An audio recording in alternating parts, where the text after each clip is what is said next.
Hey everybody, Mike Vincent, Noble Logistics News and Entertainment, Stench-Free Zone. Remember 2016 when China to the West Coast trade started to change to the East Coast?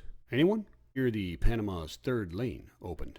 How about 2018 when the freight markets were artificially elevated due to Trump's trade war with China? Don't try and make this political. The Biden administration has not changed any of that.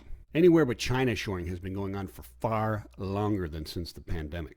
BCOs have known that the population of the United States is much closer to the East Coast ports than the West Coast ports.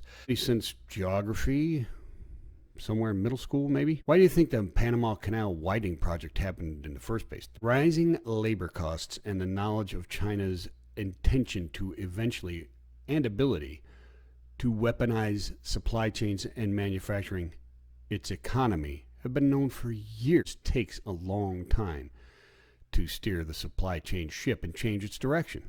The pandemic heightened the awareness and helped disseminate this information to the masses.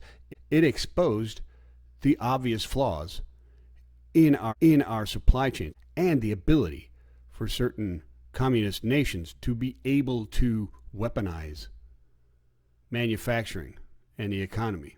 Remember all the smart people telling you that North America shoring and Mexico shoring was going to be the next big thing? Wrong. Business Insider, December 26th. China is losing its place as a center of the world's supply chain. Where's it going? Where it was already going years before any of this. India, Apple iPhones. That's right, Apple iPhones and chips.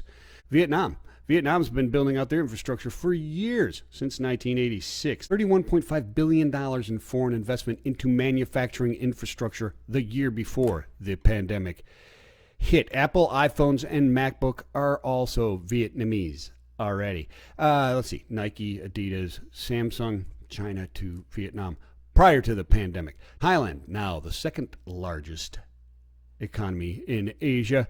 Car parts, vehicles, electronics, Sony, Samsung, Sharp, even Chinese manufacturing has moved manufacturing to Thailand to supply China. Bangladesh, even way before zero COVID tolerance in China, was a huge garment place. Now it's just massive. Malaysia, 32 manufacturing projects steered away from China to Malaysia, including the American chip giant Micron.